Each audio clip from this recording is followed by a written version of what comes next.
قد قلت لك يا صديقي الكبر كم هدم.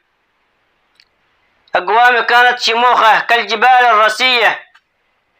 الكبر نكاس لا يشفق ولا يرحم. قلنا اترك الكبر يا مغرور والحزبية. خل التواضع صفاتك واستمع وافهم. والطيش خليه واعقل واترك السخرية. وعيش تواضع وفي بعض الأمور اهتم. وإن جت مشاكل ناقشها بودية. كم ناس تصبر على الأوضاع وتتألم.